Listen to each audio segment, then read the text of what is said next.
Welcome to the Anxiety Coaches Podcast, a relaxing and informative show where we explore anxiety, panic, and PTSD, sharing how you can overcome them for life.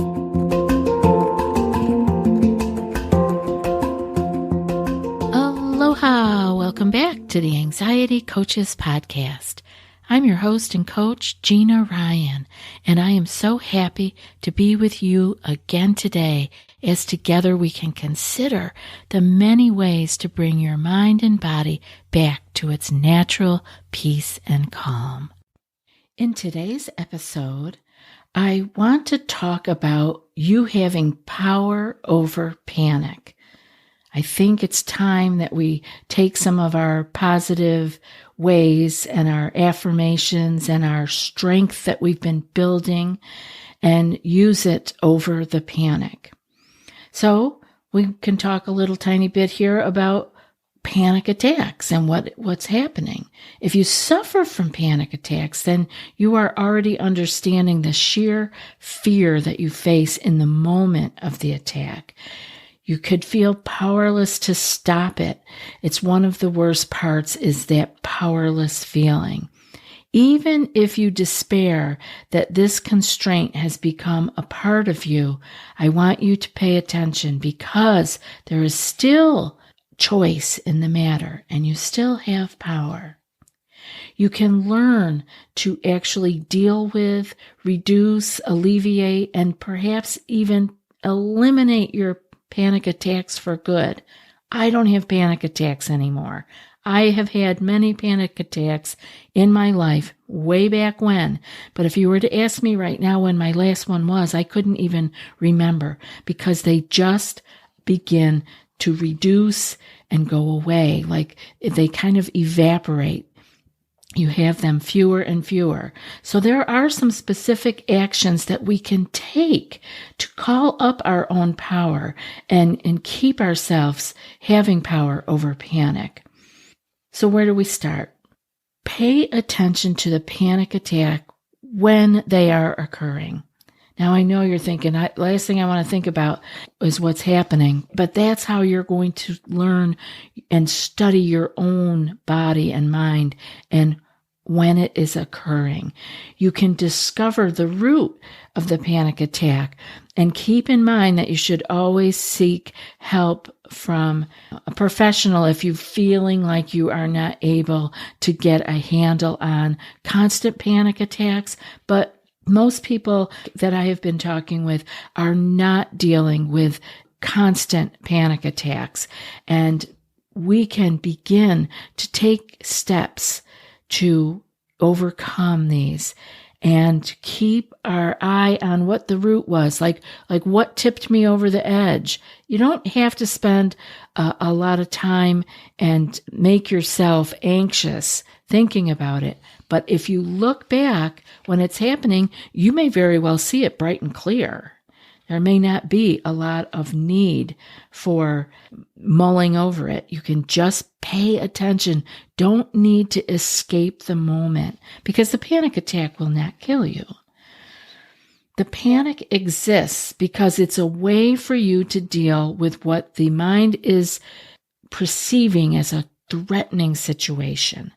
When we're in danger, our body releases adrenaline that enables us to think and move quickly in order to escape this threat.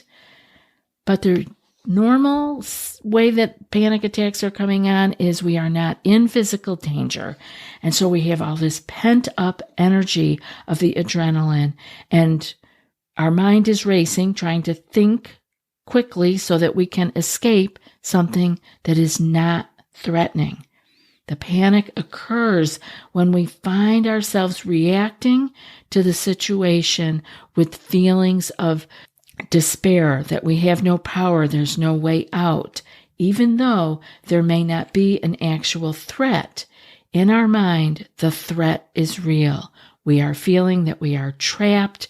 We have no choices. We have nowhere to go. We have no help. This is why often you hear about people wanting to reach out for help. Where is the hospital? Where is the exit? Who can help me? Do I have my safe people with me? These are the things that come up around panic attacks. For example, if something terrifying once happened to you at a mall, this was one of my places I didn't like to be when I was anxious. Future trips to the mall could set off a panic attack, which it would do for me, even if there were no threats there. Alternatively, you can even feel panic in certain situations without being able to figure out exactly why. So you can maybe have a clue, like I said, stop and see if you can study what's happening and why it might have happened. And maybe there will be other times when you can't figure out exactly why. That's all right. We took a look at it. We stayed with it, and we just noticed, okay, for me, it would be, okay, I'm at the mall. All right. But the mall is not dangerous now. There is nothing happening here. I can relax now. I see that it came up. I have to ride out this panic attack that just came up. But for future reference, I am going to remember nothing happened to me. There was nothing here. It was an old thought, an old memory, a very deep trench in my brain that keeps going back to the same place over and over again. But I can change that because I don't have to go down that well-worn path all the time. I can choose a new path. And the more times I walk and cut this new path, the old path is going to overgrow, and I won't go back there. It won't even be easy to go there anymore. But I can't do that unless I am conscious and aware of where I am and what is happening when I am in the panic. This gives us the power because we are willing to stay with it to see if we can make another choice. Maybe not in that particular instance, because once the panic and the stress hormones are raging, we do have to ride it out. But we are giving ourselves more information for the future. This is powerful. We have power over panic. When you're consciously aware of the reasons for the panic attack and whether you can figure that out or not, it's good to know that there are still strategies that can help you to overcome these. It may help for you to know that panic attacks generally cause you no physical harm. That's one of the fears, is that, oh my God, this is killing me. No, it's not. When panic attack strikes, you will get through it and things will return to normal soon.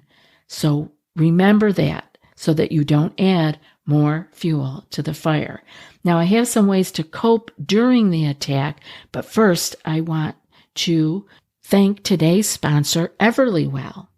I want you to take action today for a healthier tomorrow with EverlyWell's at-home lab test to help you get the knowledge and support you need to become a healthier you. EverlyWell is digital healthcare designed for you, and it is affordable and transparent, so there's no surprises with the pricing. They have over 30 at-home lab tests. Choose the test that makes the most sense for you to get the answers that you need for your health, like the women's health test or the food sensitivity test, which I found incredibly helpful. EverlyWell ships the product straight to you with everything you need in one easy-to-use package. You take the test, you collect the sample, and you use the prepaid shipping label to send it back to the certified lab. Your physician-reviewed results get sent to your phone or your device in just a few days, and you can share this with your primary care physician to help guide you on your next steps of your healing journey. It's so simple that over 1 million people have trusted EverlyWell to support their health and wellness goals. For listeners of the show, EverlyWell is offering a special discount of 20% off an at-home lab test at everlywell.com/ACP. everlywell.com/ACP for 20% off your next at-home lab test. So how can we cope during the anxiety attack itself? Once the attack is taking place, you might feel powerless. You may be saying, okay, where is that power you talked about? The power I have. But I want you to pay attention, because just noticing where you are and what you are doing, what is happening, is powerful. Instead of allowing your panic thoughts to take over, focus on your body and methods of relaxation, because we don't need to add any more fuel to this fire. We can take our breath to counteract the panic, since the panic state forces us to take quick, shallow breaths. We can counter that willfully by slowing our breath with our focus on the exhalation. Longer and slower exhalation. Not avoiding panic-inducing situations is also a way to have power over your panic. It is natural to want to simply avoid situations where you have felt panicked before, or where you feel like you might have a panic attack. Although this usually isn't the best solution. For instance, you can't avoid elevators, crowds, or the doctor's office forever. And I bring those up because those were all key elements for me. You can't avoid them forever. And the fact that you avoid them is taking your power away. So I want you to just consider that the elevators, the crowds, and the doctor's office is not dangerous. We have to remind ourselves that, because our anxious mind doesn't think logically. That lizard brain doesn't have logic. It's life or death, black or white, safety or death. So we have to pull up our prefrontal cortex and be able to start thinking with our executive functioning and say, wait a minute. The elevator has been difficult for me in the past, but it is not dangerous. I understand this, and I am going to consider that I don't need to avoid it forever. If you tell yourself that you can't do these things because they'll give you a panic attack, you're reinforcing that behavior and you have lost your power. Rather than helping yourself prevent your panic attacks, you're more likely going to feed the fear and make the panic attacks stronger. You're adding more fuel to the fire. Although it's difficult when you continue to engage in the activities that may induce the panic, like the elevator, the crowd, or the doctor's office, you're actually giving yourself many more opportunities to overcome your challenges. You are showing your power. There are also some natural methods that you can use for coping with the panic. You can add some of these to your routine because they help to ease anxiety, and the more anxiety we can ease, and the less anxiety we have, the fewer panic attacks we will have. That's why I know your panic attacks are going to go away eventually, because you're going to come out of the anxiety wormhole. You're not going to be living under the stress and distress that you are currently struggling with right now. You are going to be living with more peace and calm, and therefore the panic attacks will evaporate. Yours will. Mine did. I'm waiting to hear from you. You tell me when yours are gone, because I know you can do this. And meditation, you knew I was going to say that, is a very helpful method. Meditating before the panic attack, meaning as a part of a daily routine, not as a quick fix when you are starting to feel panic.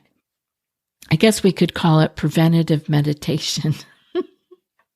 We are going to do our meditation on a regular basis because it will help us become more at ease and in tune with our body and our mind.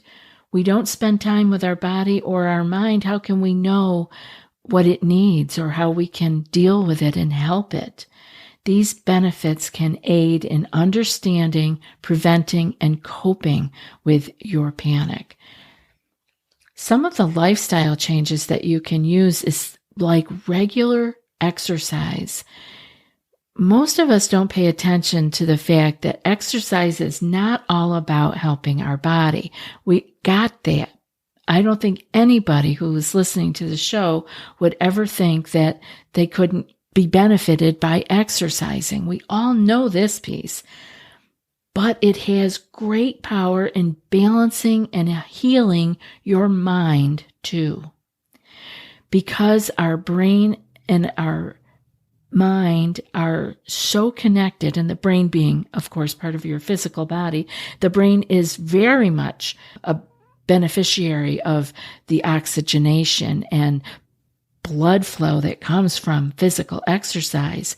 But our brain and our mind are so connected that the mind actually benefits from the exercise too. You'll also be doing yourself a favor if you pay attention to things like your diet and your sleeping habits. All of these have an effect on your panic attacks, such as if you are eating an inflammatory diet, you are causing yourself stress on a regular basis. Physical stress counts as stress, not just the stresses that we think about, but our physical body stress too. That's why when we talk about exercise, I want to be sure to mention we don't want to overdo it, because then the exercise becomes a stress. You will know your limits. This is between you and the rest of your healthcare team as to how much exercise is right for you. But we don't want to overdo it. Just like sleeping. Sleeping is good. We want to get enough sleep, but we don't want to oversleep. We want to be able to find harmony and balance in our lives, and finding these things that work and are just the sweet spot for us. So find what amount of sleep you need and work toward getting that. Find the places in your diet that need some help. Do you need to eat more fruits and vegetables, or do you need to eat less junk, or do you need to do both? Do you need to keep away from inflammatory foods? Or do you need to be adding something in your diet that you keep away from? Do you need to work on your weight? Do you need to be able to eliminate caffeine? There are many places in our diet that we can make some little tweaks that can make a big difference. So with self-reflection, with awareness, and anti-panic strategies such as things I've mentioned here, you can begin to get a handle on not fearing the panic attacks. Know that you have power over them. With knowledge and practice, you can be free from panic attacks. And I know that you can, because I did it, and I'm not anything special. It was hard work. It was a lot of attention on me and what I'm doing and the changes I had to make. But I know that you can do it too. And I look forward to hearing from you when you have made some changes in your life. I hear from a lot of you on what's working, and I'd love to hear from you too. Thanks for being here. I love spending time with you. Before I read today's quote, I was wondering if you prefer the show without ads, or perhaps you might like to have access to the entire back catalog of over 600 episodes. Maybe you'd like some bonus meditation episodes. All of that and more are available for $5 a month with our premium Supercast membership. Go to anxietycoaches.supercast.com and join us ad-free today. The link will be in the show notes. And now for today's quote. Most problems, if you give them enough time and space, will eventually wear themselves out. And that's from the Buddha. I'll be back in a few more days with another podcast. Until then, be well and aloha. Thanks so much for joining us for today's episode of the Anxiety Coaches Podcast. Find more information at theanxietycoachespodcast.com.